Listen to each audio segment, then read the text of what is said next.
తెలంగాణలో సంచలనం సృష్టించిన అడ్వకేట్ వామన్ రావు దంపతుల హత్య కేసు విచారణలో సిబిఐ వేగం పెంచింది.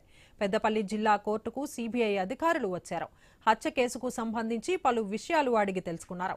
వామన్ రావు తండ్రి కిషన్ రావు ఫిర్యాదు మేరకు ప్రభుత్వం కేసు విచారణను సిబిఐకి అప్పగించింది. మొదటిసారిగా జిల్లాకు వచ్చిన సిబిఐ అధికారుల బృందం వామన్ రావు స్వగ్రామం గుంజపడుగుల్లో మంథని కోర్టులో హత్య జరిగిన ప్రదేశం కల్వచెర్లలో విచారణ చేపట్టింది. ఇక ఇదే విషయంపై మరింత సమాచారాన్ని మా ప్రతినిధి ప్రశాంత్ అందిస్తారు. ప్రశాంత్, చెప్పండి. వామన్ రావు దంపతుల హత్య కేసులో సిబిఐ మంథని కోర్టు మరియు కల్వచెర్లలో విచారణ చేపట్టినట్టు తెలుస్తుంది. దీనిపై మీ దగ్గర ఉన్న అప్డేట్స్ ఏంటి? రైట్ దేవిక, రాష్ట్ర వ్యాప్తంగా సంచలనం సృష్టించిన వామన్ రావు దంపతుల హత్య కేసు విచారణ కొనసాగుతోంది. రెండవ రోజు ఇది.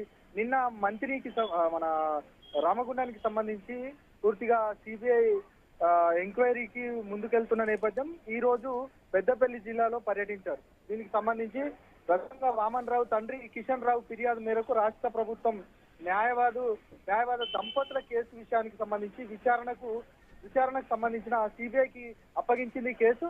సిబిఐ దీనికి సంబంధించి పూర్తిగా విచారణ చేపట్టిన నేపథ్యం కనబడ్డది. నిన్నటి నుండి ఈ రోజు పెద్దపల్లిలో ఈ విచారణ కొనసాగుతున్న నేపథ్యం కనబడుతుంది. మొత్తానికైతే రాష్ట్ర వ్యాప్తంగా ఈ వామనరావు హత్యకు సంబంధించి సంచలన కేసుగా నమోదైన నేపథ్యం. మరొక వైపు ఇది ప్రతి ఒక్కరూ దీనిపైన చర్చించుకున్న నేపథ్యం. వెంటనే తన తండ్రి ఇచ్చిన ఫిర్యాదుకు సంబంధించి సిబిఐకి అప్పగించింది అప్పటి కోర్టు.